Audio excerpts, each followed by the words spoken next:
Om Swastiastu, Assalamualaikum warahmatullahi wabarakatuh, Shalom, Namo Buddhaya.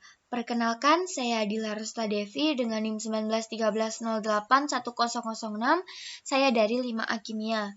Baik, pada kesempatan kali ini, saya akan membahas tentang video praktikum kimia organik dengan judul Analisa Unsur-unsur Senyawa Organik. Untuk tujuan percobaannya yaitu dapat mengidentifikasi kandungan unsur-unsur dalam suatu senyawa. Dasar teori, senyawa adalah zat yang terbentuk dari penggabungan unsur-unsur dengan pembentuknya. Senyawa dihasilkan dari reaksi kimia antara dua unsur atau lebih melalui reaksi pembentukan. Senyawa organik atau senyawa karbon adalah suatu senyawa yang unsur-unsur penyusunnya terdiri dari atom karbon dan atom-atom hidrogen, oksigen, nitrogen, sulfur, halogen, atau fosfor. Risvianto 2009. Sifat fisika senyawa organik seperti titik leleh, titik didih, kelarutan itu tergantung pada struktur, gugus fungsi, dan berat molekul. Gugus fungsi suatu molekul organik sangat menentukan sifat reaksinya, seperti halida, alkil halida, hidroksil yaitu alkohol dan karboksilat, karbonil yaitu aldehida dan keton, kemudian ada juga amino dan sulfonil. Baik, ada dua jenis model analisis yaitu analisis kuantitatif dan kualitatif. Analisis kualitatif membahas mengenai identifikasi zat-zat. Urusannya adalah unsur atau senyawa apa yang terdapat dalam suatu sampel atau contoh. Pada pokok tujuan analisis kualitatif adalah memisahkan dan mengidentifikasi sejumlah unsur. Vogel 1985. Perbedaan antara kimia organik dan kimia anorganik terletak pada ada atau tidaknya ikatan karbon hidrogen, sehingga asam karbonat termasuk senyawa organik, sedangkan asam format termasuk dalam senyawa organik. Struktur organik ditandai dengan adanya ikatan kovalen antara atom-atom molekulnya. Oleh karena itu, reaksi kimia pada senyawa organik ditandai dengan adanya pemutusan ikatan kovalen dan pembentukan ikatan kovalen yang baru. Proses ini membutuhkan waktu yang sangat bergantung pada kondisi saat berlangsungnya reaksi. Selanjutnya, untuk alat dan bahannya sendiri, untuk bahannya ada FeSO4 kristal, Pb asetat, kemudian AgNO3 dengan kandungan 0,1 molar, logam natrium, urea, N2H42HCl, kemudian ada belerang, HNO3, H2SO4, kemudian juga ada asam asetat. Untuk alatnya sendiri ada tabung reaksi, lumpang dan alu, penjepit, gelas beker, kemudian ada spatula, corong, bunsen, dan kaki 3. Baik, di sini saya akan menampilkan prosedur kerjanya. Langsung saja pada prosedur kerja. Pada lemari asap, gelas beker,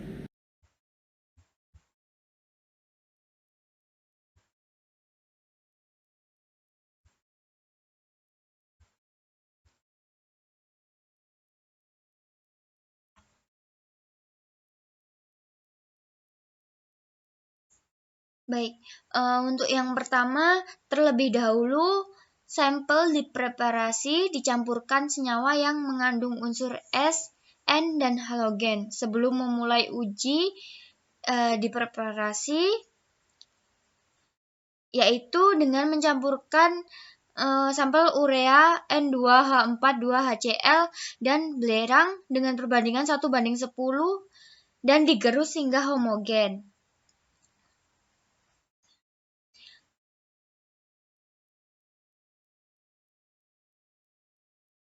Untuk tahap selanjutnya, logam Na sebanyak 3 potong dimasukkan ke dalam vial lalu dipijarkan.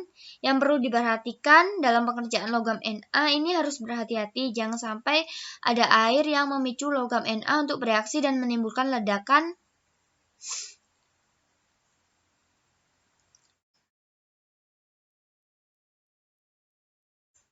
Setelah dipijarkan, dibiarkan dingin, lalu dimasukkan campuran sampel ke dalam vial tersebut.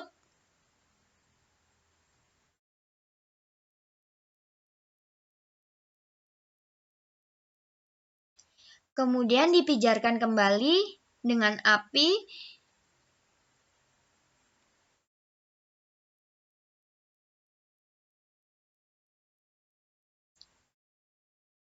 Selanjutnya dimasukkan ke dalam gelas beker yang berisi air suling kurang lebih 100 ml larutan. Kemudian dididihkan, setelah mendidih didinginkan lalu disaring. Filtrat yang diperoleh digunakan untuk analisa unsur belerang, halogen, dan nitrogen. Untuk percobaannya sendiri disediakan 3 tabung reaksi. Pada masing-masing tabung akan dimasukkan filtrat secukupnya untuk penentuan unsur belerang. Pada tabung pertama itu ditambahkan 2 tetes asam asetat.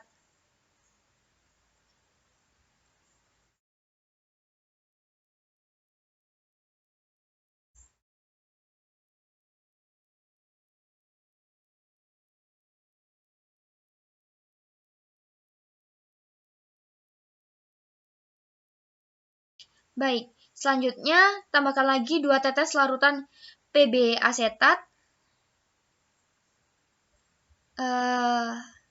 Lalu amati endapan yang terbentuk setelah PB asetat itu ditambahkan dan terdapat endapan hitam yang menandakan adanya unsur belerang.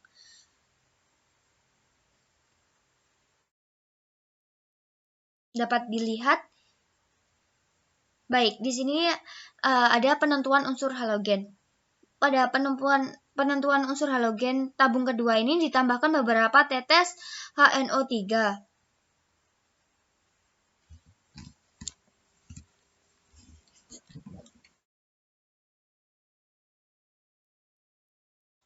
Selanjutnya dididihkan untuk menghilangkan HCN dan H2S.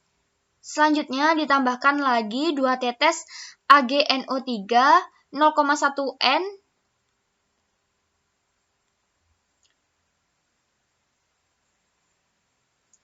diamati terdapat endapan terbentuk menghasilkan endapan cermin perak yang menandakan adanya unsur halogen. Selanjutnya penentuan unsur nitrogen. Dimasukkan kristal FeSO4 kurang lebih 1,5 spatula ke dalam tabung ketiga.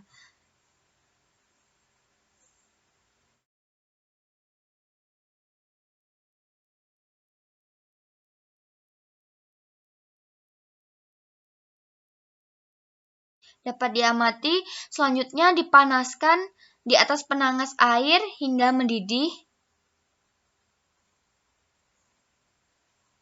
Jika sudah mendidih, ditambahkan beberapa tetes H2SO4 pekat.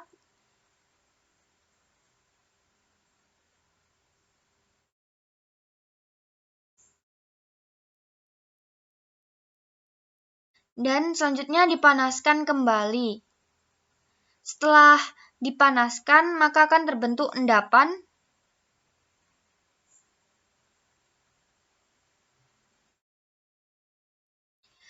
Terdapat endapan biru berin yang menandakan adanya unsur endapan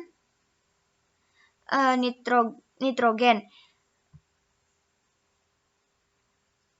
Dari hasil yang diperoleh, unsur belerang terdapat endapan hitam, unsur halogen terbentuk cermin perak, unsur nitrogen itu terdapat endapan biru berin.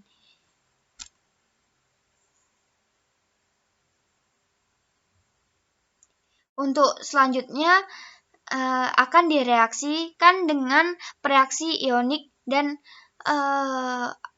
akan terjadi reaksi apa yang terjadi di percobaan yang terakhir. Untuk memeriksa adanya unsur karbon dan hidrogen.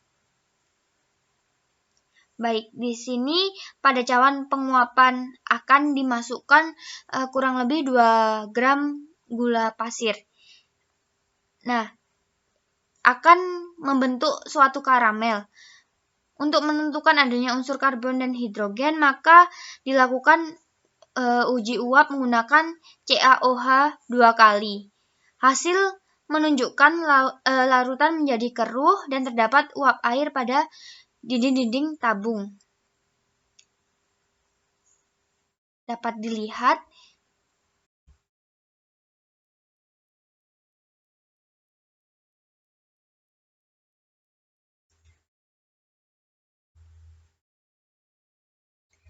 Nah, akan terjadi kekeruhan yang menandakan adanya unsur karbon dan terjadinya kondensasi uap air pada tabung menunjukkan adanya unsur hidrogen.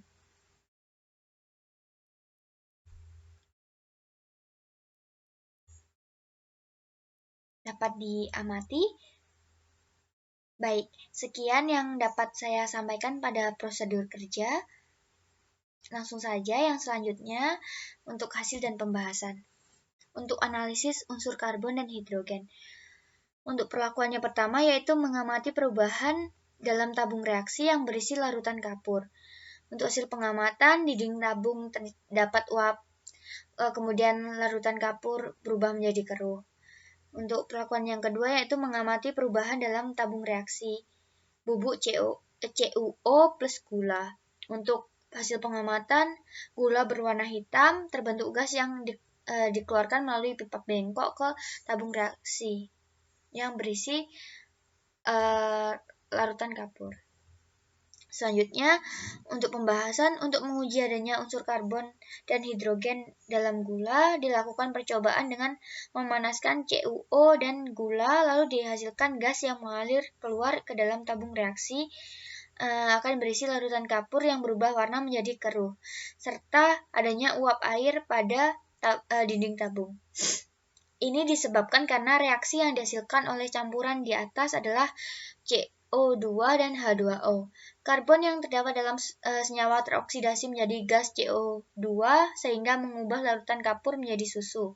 Lalu hidrogen yang juga terkandung dalam gas CO2 sehingga mengubah larutan kapur menjadi susu itu larutan hidrogen tadi yang tergantung dalam senyawa teroksidasi menjadi uap air yang menempel pada dinding tabung. Bukti lain adanya unsur karbon dalam senyawa tersebut adalah saat gula dibakar menghasilkan zat berwarna hitam. Alasan penambahan tembaga oksida adalah untuk membantu senyawa dalam mengoksidasi unsur karbon dan hidrogen. Kemudian alasan tembaga oksida dikeringkan adalah menghilangkan bagian zat yang lebih mudah menguap. Selanjutnya, uji peluburan dengan logam natrium. Peluburan sampel dengan menggunakan logam natrium ini bertujuan agar senyawa organik terdekomposisi, yaitu terurai, sehingga nitrogen, belerang, atau halogen penyusun senyawa organik berturut-turut diubah menjadi natrium cyanida, natrium sulfida, dan natrium halida. Setelah dilebur dengan logam natrium, sampel ditetesi dengan etanol sampai tidak terbentuk gelembung gas yang bertujuan untuk mendekomposisi kelebihan natrium. Sedangkan untuk menguapkan kelebihan alkohol dilakukan pemanasan di atas hot plate. Setelah dilakukan pemanasan di atas hot plate, sampel didinginkan lalu dilarutkan dalam 15-20 ml air. Untuk menyempurnakan proses pelarutan, campuran dipanaskan hingga mendidih, kemudian disaring untuk memisahkan zat-zat yang tidak larut. Filtrat hasil peleburan dengan logam natrium tersebut digunakan untuk menganalisis unsur nitrogen, halogen, dan belerang. Untuk uji unsur belerang, perlakuan pertama, filtrat hasil peleburan ditambahkan asam asetat. Untuk hasil pengamatan tidak terjadi perubahan kimia. Perlakuan kedua, filtrat ditambahkan PB asetat. Untuk hasil pengamatan terjadi endapan berwarna hitam. Filtrat dimasukkan dalam tabung reaksi dan diasamkan dengan larutan asam asetat. Setelah diamati ternyata tidak terjadi perubahan apapun pada filtrat. Lalu ditambahkan sebanyak 2 tetes larutan timbal asetat. Penambahan larutan timbal asetat bertujuan untuk menguji adanya sulfur dalam sampel. Bila sampel mengandung unsur sulfur, maka akan timbul endapan hitam PbS. Berdasarkan reaksinya, Na2S plus Pb CH3COO 2 kali CH3COOH menjadi PbS plus CH3COONa. Pada percobaan ini, saat penambahan larutan timbal asetat itu larutan berubah warna menjadi hitam dan ada endapan hitam. Hal ini menunjukkan bahwa teridentifikasi unsur belerang pada filtrat. Untuk uji unsur halogen, untuk perlakuannya filtrat ditambahkan perak nitrat. Untuk hasil pengamatan terbentuk endapan cermin perak. Fitrat dimasukkan ke dalam tabung reaksi dan diasamkan dengan asam nitrat encer. Kemudian dididihkan untuk menghilangkan hidrogen sianida. Larutan kemudian didinginkan lalu ditambahkan larutan perak nitrat tetes demi tetes. Penambahan perak nitrat bertujuan agar unsur halogen yang terkandung dalam fitrat mengendap sebagai senyawa peraknya. Berdasarkan reaksinya yaitu AgNO3 plus NaX menjadi AgX plus NaNO3X. Pada percobaan ini, penambahan perak nitrat menyebabkan unsur terbentuknya endapan perak yang menandakan adanya unsur halogen. Untuk uji unsur nitrogen, perlakuannya pertama filtrat ditambahkan FeSO4. Untuk hasil pengamatan terjadi perubahan warna menjadi hijau lumut. Untuk perlakuan kedua dilakukan penambahan selanjutnya H2SO4 pekat. Hasil pengamatan terjadi perubahan warna dari hijau lumut menjadi biru muda dan terbentuk endapan biru berlin.